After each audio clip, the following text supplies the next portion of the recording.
You are once again welcome to Bio 211D, Plant Physiology Unit 1, Session 1, Autotrophic Nutrition. And by the end of this session, students should be able to explain the term autotrophic nutrition, group organisms according to their energy and material needs, and show why organisms need a constant supply of energy. If you separate the term auto from trophic, you have two words, auto and trophic, both of Greek origin. Auto or autos means self, and trophy means feeding or relating to what is eaten or the type of food that is eaten. When the two words are joined, the term would mean self-feeding, but because the trophic also has to do with the type of food fed on, organisms can be grouped into different trophic levels, feeding levels. Herbivores or primary consumers feed on plants. Carnivores, secondary consumers feed on animals. Omnivores, tertiary consumers feed on both plants and animals. It is hoped that you do remember that nutrition has to do with acquisition of energy and material needs. Good. Let's go on to find out how this affects organisms. So the element carbon is a basic need for all organisms, and sunlight is the source of the energy that drive life. So the nutrition a particular organism exhibits determines its grouping. Energy dependence. What is the source of energy for life? Sunlight, of course. It is also called radiant energy. All organisms that first make use of light energy are called photosynthetic or phototrophic. Photos in Greek means light, and trophos means nourishment. This means that the photosynthetic or phototropic organism derive nourishment from light. But you do notice that we said earlier that organisms that first make use of light, the phrase that make use of light underscores the fact that photosynthetic or phototropic organisms use the light energy to produce chemical energy, which they come to use as energy to drive their life processes, since what they obtain directly from light is only a small percentage of their energy needs.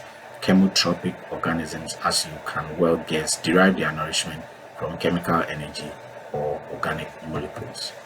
But you do notice that we said earlier that organisms that make use of light, the phrase that make use of light underscores the fact that photosynthetic or phototropic organisms use the light energy to produce chemical energy, which they come to use as energy to drive their life processes, since what they obtain directly from light is only a small percentage of their energy needs. Chemotropic organisms, as you can well guess, derive their nourishment from chemical energy or organic molecules.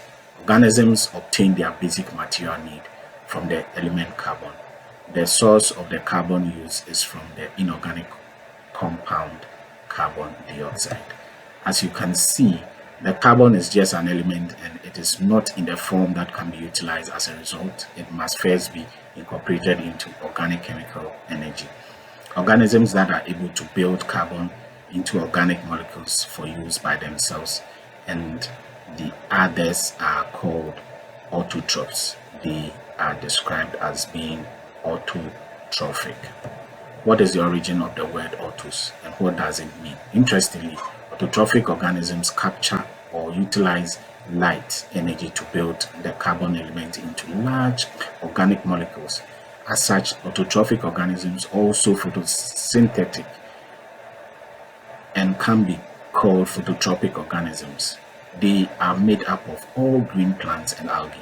All animals, including the fungi, take their carbon needs from the organic molecules already made by autotrophs, and so are called heterotrophs or are heterotrophic organisms. Heteros is a Greek word. It means others. This means that on the basis of carbon usage, there are two kinds of organisms, autotrophic and heterotrophic organisms. What can you say about the possible relationship among the various categories of organisms discussed so far concerning their material and energy needs? Chemotropic organisms need photosynthetic organisms for their energy to survive, and heterotrophic organisms must depend on autotrophic organisms for their material requirement of carbon. Did you arrive at this conclusion? Good, you did well. If you didn't get it quite just right, then you need to go over the discussion again. Let us end the discussion by considering the importance of energy to organisms. It is hoped that you do remember that the source of energy for most organisms is the radiant energy from the sun.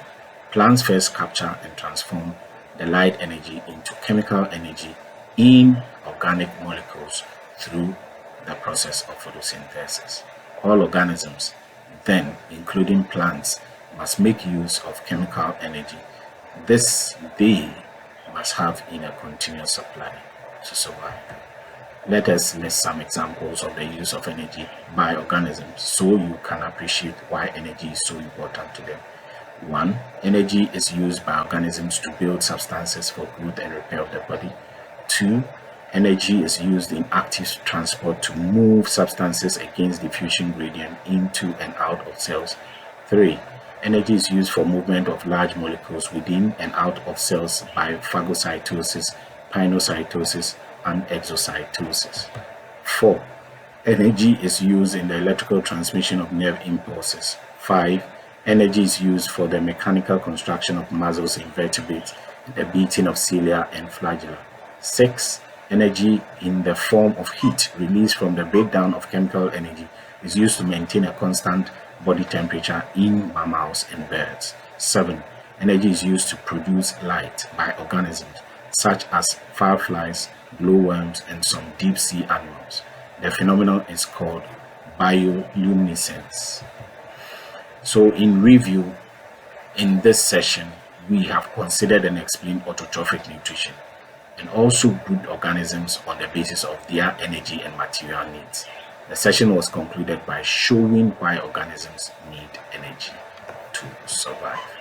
Thank you for your time.